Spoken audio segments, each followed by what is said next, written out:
일상사 의식. 수행자의 길을 가면서 누구라도 한 번은 깊은 의심을 내어 사유해 보았을 공통된 주제가 있다면 바로 의식이란 무엇이며 왜 의식이란 왜 존재하는가일 것이다. 또한 의식과 본능은 무엇이 다른가? 나아가 그러면 의식과 영혼은 같은 것인가 아니면 또 다른 별개인가에 대해 의문을 품었을 것이다. 이 길은 형이상학적 깨우침의 길이기에 정해진 정답은 없으며 자신 스스로가 정답을 찾아가는 길이다. 그런데 자신이 정확히 길을 찾아갔다면 반드시 공통된 진리에 자신이 이르렀다는 사실을 알게 된다. 깨침의 근본 자리는 하나다. 그러나 그 하나를 알기까지는 그 이전에는 무수한 분리와 분별과 의심과 탐구가 있어야 한다. 분리를 일으키는 분별이 없다면 결코 하나임을 알지 못한다.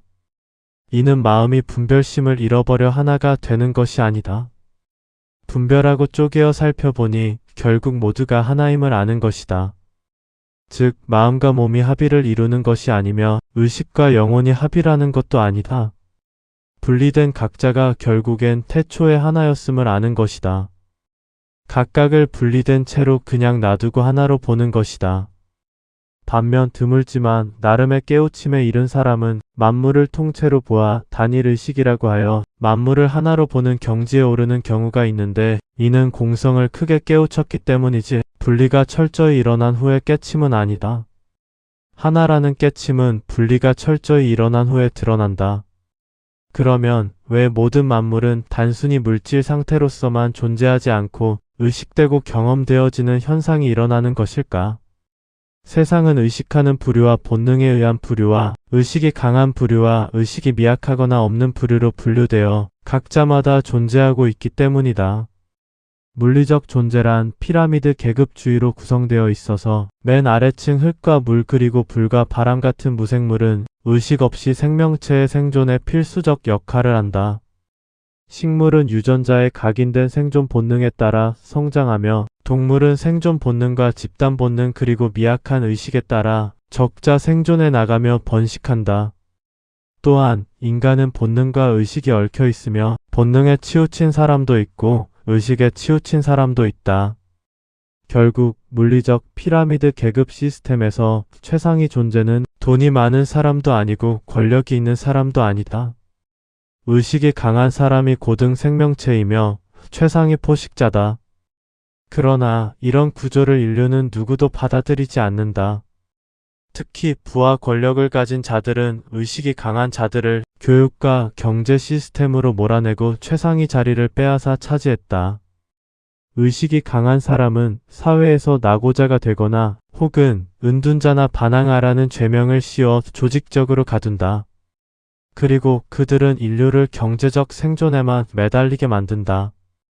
의식이 강하고 높으면 어떤 형태로든지 수행자나 종교적 성직자가 되는 것이 대부분이지만 의식이 높은 자들도 경제적 생존에 매달리니 인류의 의식은 점차로 퇴화하고 마는 것이다.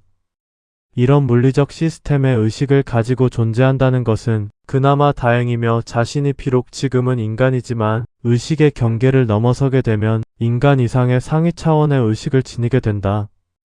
자신이 존재한다는 체험적 의식은 인간이라고 하는 밝은 의식에서 주어진 것이다. 그러나 그런 의식이 육체의 옷을 입으면 의식이 혼탁해진다는 점이 문제이다.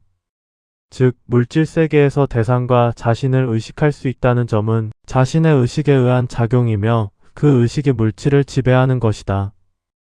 따라서 물질의 세계에 의식이 있다는 것은 무한한 가능성을 내포하고 있음을 의미한다.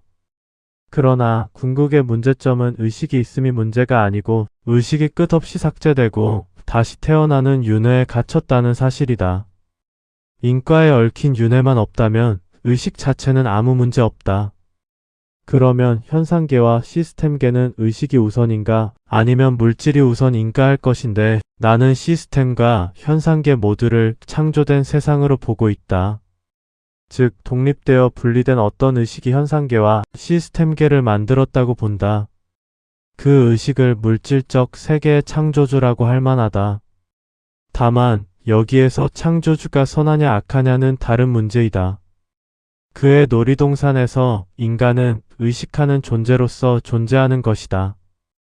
또한 시스템에서 벗어날 수 없는 숙명을 알기에 시스템과 합의를 이루려고 힌두교에서는 참나 혹은 자신의 의식이 시스템과 하나가 되는 범하이려에 이르려고 한다.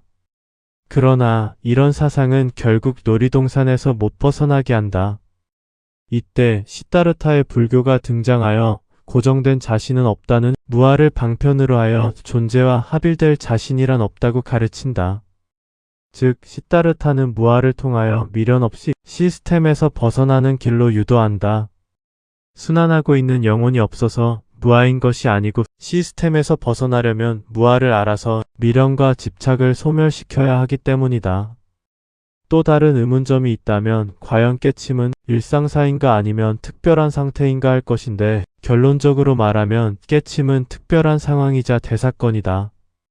다만 깨침이란 그 즉시 이루어지며 작용하는 것이지만 궁극적으로는 사후의 윤회를 끊는 결정적 작용인 것이며 살아있을 때는 다시 일상사로 돌아와서 미련과 집착 없는 마음으로 현상계를 비추니 있는 그대로 사는 산이요 물은 물이게 된다. 시스템은 누구라도 깨침을 완성하지 못하게 하여 윤회의 순환을 벗어나지 못하도록 다양한 방법과 시나리오로 수행자를 방해한다. 그러나 의식의 경계 너머에는 원력이 깊은 붓다의 제자들이 눈에는 안 보이는 곳에서 지켜보며 수호해주고 있다. 수행자는 의식을 통하여 깨우치는 것이지만 의식의 경계를 넘으면 시스템에 대한 미련과 집착이 사라져 의식이라고 할 만한 것도 없게 된다. 수행자는 무엇보다 윤회에서 벗어나야 한다. 만물이 텅 비어버린 공성은 그대로 놔두고 자신이 윤회하고 있다는 사실을 각성하는 것이 중요하다.